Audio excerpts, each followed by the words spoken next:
사도행전 제1장. 데오빌로여, 내가 먼저 쓴 글에는 무릇 예수께서 행하시며 가르치시기를 시작하심부터 그가 택하신 사도들에게 성령으로 명하시고 승천하신 날까지의 일을 기록하였노라.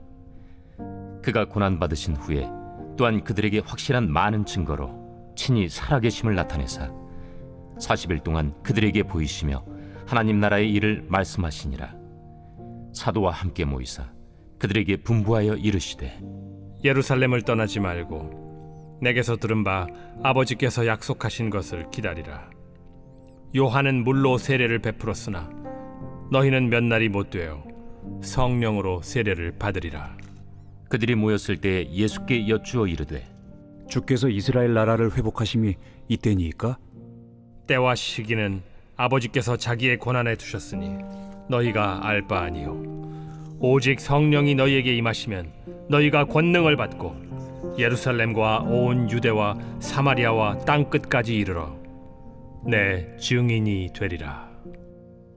이 말씀을 마치시고 그들이 보는데 올려져 가시니 구름이 그를 가리어 보이지 않게 하더라. 올라가실 때 제자들이 자세히 하늘을 쳐다보고 있는데 흰옷 입은 두 사람이 그들 곁에 서서, 갈릴리 사람들아, 어찌하여 서서 하늘을 쳐다보느냐? 너희 가운데서 하늘로 올려지시니 예수는 하늘로 가심을 본 그대로 오시리라. 제자들이 감람원이라 하는 산으로부터 예루살렘에 돌아오니 이 산은 예루살렘에서 가까워 안식일에 가기 알맞은 길이라. 들어가 그들이 유하는 다락방으로 올라가니 베드로, 요한, 야고보, 안드레와 빌립, 도마와 바돌로메, 마테와 및 알페오의 아들 야고보, 셀롯인 시몬, 야고보의 아들 유다가 다 거기 있어 여자들과 예수의 어머니 마리아와 예수의 아우들과 더불어 마음을 같이하여 오로지 기도에 힘쓰더라. 모인 무리의 수가 약 120명이나 되더라. 그때 베드로가 그 형제들 가운데 일어서서, 형제들아, 성령이 다윗의 입을 통하여 예수 잡는 자들의 길잡이가 된 유다를 가리켜 미리 말씀하신 성경이 응하였으니 마땅하도다. 이 사람은 본래 우리 수 가운데 참여하여 이 직무의 한 부분을 맡았던 자라. 이 사람이 불의의 사고로 밭을 사고 후에 몸이 곤두박질하여 배가 터져 창자가 다 흘러나온지라. 이 일이 예루살렘에 사는 모든 사람에게 알려져 그들의 말로는 그 밭을 아겔다마라 하니 이는 피밭이라는 뜻이라. 시편에 기록하였으되, 그의 거처를 황폐하게 하시며 거기 거하는 자가 없게 하소서. 그의 직분을 타인이 취하게 하소서. 이러함으로 요한의 세례로부터 우리 가운데서 올려져 가신 날까지 주 예수께서 우리 가운데 출입하실 때에 항상 우리와 함께 다니던 사람 중에 하나를 세워 우리와 더불어 예수께서 부활하심을 증언할 사람이 되게 하여야 하리라. 그들이 두 사람을 내세우니 하나는 바사바라고도 하고 별명은 유스도라고도 하는 요셉이요, 하나는 마띠아라. 그들이 기도하여 이르되, 무사람의 마음을 아시는 주여, 이 두 사람 중에 누가 주님께 택하신 바 되어 봉사와 및 사도의 직무를 대신할 자인지를 보이시옵소서. 유다는 이 직무를 버리고 제 곳으로 갔나이다. 제비 뽑아 마띠아를 얻으니 그가 11사도의 수에 들어가니라. 오늘의 말씀, 사도행전 1장의 말씀입니다. 사도행전은 예수님의 부활과 승천 이후 약 30년간의 기독교 역사에 관한 기록입니다. 사도행전은 그리스도의 생애를 다룬 복음서와 그 후속편으로 기독교가 예루살렘에서 로마까지 전파되는 과정을 다루고 있습니다. 예수님께서는 승천하시기 전까지 제자들에게 나타나셔서 하나님 나라의 일을 가르치셨는데 그 가르치신 내용이 하나님의 나라입니다. 사도행전은 하나님의 나라에 대한 언급으로 시작해서 끝을 맺게 되는데, 이것은 사도행전의 전개 방향이 이스라엘의 회복만을 의미하는 것이 아니라 하나님 나라의 복음이 확장되는 것을 의미하기도 합니다. 오늘 본문 1장 8절 말씀에 오직 성령이 너에게 임하시면 너희가 권능을 받아 예루살렘과 온 유대와 사마리아와 땅끝까지 이르러 내 증인이 되리라 하시니라 라고 되어 있습니다. 즉 모든 족속으로 제자를 삼으라라는 이 예수님의 명령을 이행하라라는 겁니다. 이것이 사도행전 전체의 핵심 말씀입니다. 6절의 말씀을 보면 제자들은 예수님께 주께서 이스라엘 나라를 회복하심이 이때니까 라고 물었습니다. 당시 유대인들은 메시아가 오시는 때가 종말의 때이고 메시아가 오시면 이 세상의 불의한 세력을 멸하고 또 이스라엘 땅에 메시아 왕국이 세워질 것이라고 믿었습니다. 그것은 제자들도 마찬가지였습니다. 그래서 예수님께서 제자들에게 예루살렘을 떠나지 말고 내가 들은 바 아버지의 약속하신 것을 기다리라 라고 하셨을 때 제자들은 이 말씀을 예수님께서 메시아 왕국을 건설하실 것이라는 의미로 받아들인 겁니다. 그리고 예수님께 이렇게 질문합니다. 주께서 이스라엘 나라를 회복하심이 이때니까? 이 질문에 예수님은 그들의 생각과 다른 대답을 하셨습니다. 7절과 8절의 말씀입니다. 이르시되 때와 시기는 아버지께서 자기의 권한에 두셨으니 너희가 알 바 아니요 오직 성령이 너희에게 임하시면 너희가 권능을 받아 예루살렘과 온 유대와 사마리아와 땅끝까지 이르러 내 증인이 되리라 하시니라. 다시 말해 예수님은 제자들에게 지금 관심을 가져야 할 것은 세상의 종말이 오늘인지 내일인지 어느 시점에 오는지가 중요한 게 아니라 종말이 오기 전에 너희가 해야 할 일이 더 중요하다라고 말씀해 주시는 겁니다. 그것이 바로 성령을 받아 복음의 증인이 되는 것입니다. 이것이 오늘 우리에게 동일하게 주어진 명령이기도 합니다. 예수님께서 오늘 우리를 부르시고 성도로 삼아주신 것도 이 사명을 수행하도록 하기 위해서입니다. 그러기에 우리들도 복음을 증거하는 것에 삶의 최고의 목표로 삼고 살아가야만 합니다. 그러기 위해서 우리는 증인으로서의 자격을 갖추어야만 합니다.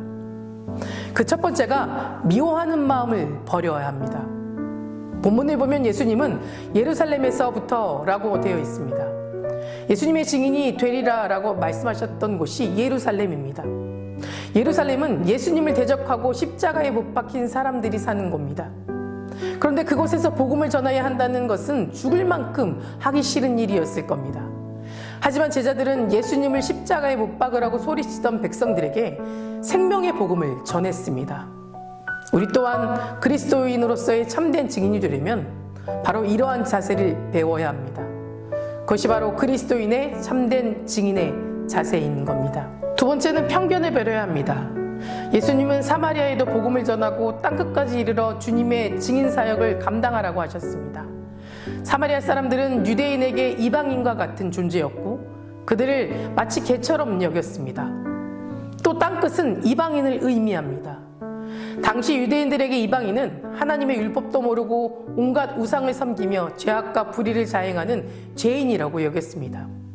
하지만 제자들은 사람에 대한 모든 편견을 버리고 이방 나라에까지 복음을 전했습니다. 우리도 땅끝까지 이르러 주님의 증인이 되려면 나와 다른 사람들에 대한 편견을 버리고 그들을 있는 모습 그대로 인정하고 사랑할 줄 알아야 합니다. 그런데 이 모든 자격의 조건에는 반드시 성령이 임하셔서 권능을 주셔야만 가능합니다. 성령님이 오셔서 우리에게 주시는 권능은 너무나도 중요한 것입니다. 권능을 받지 않고는 절대 참된 복음의 증인이 될 수 없습니다. 왜냐하면 우리가 가진 능력은 한계가 있기 때문에 성령님께서 주시는 능력으로 행할 수 있기 때문입니다. 고린도전서 2장 13절에서 14절의 말씀을 통해 사도 바울은 이렇게 말합니다. 우리가 이것을 말하거니와 사람의 지혜가 가르친 말로 아니하고 오직 성령께서 가르치신 것으로 하니 영적인 일은 영적인 것으로 분별하느니라. 육에 속한 사람은 하나님의 성령의 일들을 받지 아니하나니 이는 그것들이 그에게는 어리석게 보이며 또 그는 그것들을 알 수 없나니 그러한 일은 영적으로 분별되기 때문이라. 이 말은 복음 증거에 사람이 노력이 필요하지 않는다라는 것이 절대 아닙니다. 복음을 효과적으로 증거하기 위해서는 언제나 많은 노력과 투자가 필요합니다. 그렇기 때문에 언어가 다른 사람들에게 복음을 전하기 위해서 언어를 배우기도 하고 또 그들의 문화를 이해하기 위해서 정보를 수집하며 공부하기도 합니다. 또 어떨 때는 물자가 부족한 지역에는 물자를 물질적으로 후원하기도 합니다.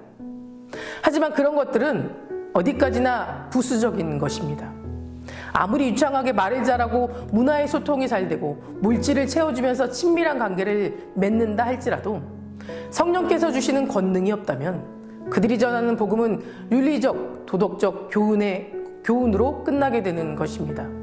절대 생명을 살리는 복음이 될 수 없습니다. 당시 초대교회 대부분의 사람들은 예수님을 직접 만났고 예수님께 직접 배웠던 사람들입니다. 그리고 예수님의 죽으심과 부활하심도 직접 목격했던 사람들입니다. 누구보다 더 가까운 곳에서 예수님을 보았고 직접 가르치심을 받아서 예수님을 잘 아는 사람들이었습니다. 하지만 예수님의 증인이 될 만한 지식을 갖지는 못했던 겁니다. 그래서 성령님을 보내셔서 예수님의 가르침의 참뜻이 무엇이었는지, 무엇을 위해서 그런 삶을 사셨는지를 확실하게 깨닫도록 해주신 겁니다. 오늘날 우리 성도들도 다 예수님을 믿는 그리스도의 증인들입니다. 예수님을 믿고 구원을 받아서 예수님을 따르는 제자들이 된 사람들이기 때문에 우리도 증인으로서의 삶을 살아가야만 합니다. 예수님께서 제자들에게 그러므로 너희는 가서 모든 민족을 제자로 삼아 아버지와 아들과 성령의 이름으로 세례를 베풀고 내가 너에게 분부한 모든 것을 가르쳐 지키게 하라. 볼지어다 내가 세상 끝날까지 너희와 항상 함께 있으리라 하시니라 라고 하셨습니다. 제자들에게 모든 민족으로 제자를 삼으라 라고 하셨습니다. 그리고 그 제자에게 세례를 베풀고 예수님께서 가르치신 모든 것을 지키게 하라 라고 하셨습니다. 그 말씀에 따라서 우리들도 다 제자가 되어서 세례를 받고 예수님의 말씀을 따라 사는 사람이 되었습니다. 그래서 우리도 증인으로서의 삶을 살기 위해서 예수 그리스도를 아는 지식을 바르게 가져야만 합니다. 예수님께서 우리에게 베푸신 은혜가 무엇이었는지를 알고 그 은혜를 소중하게 여길 줄 알아야 합니다.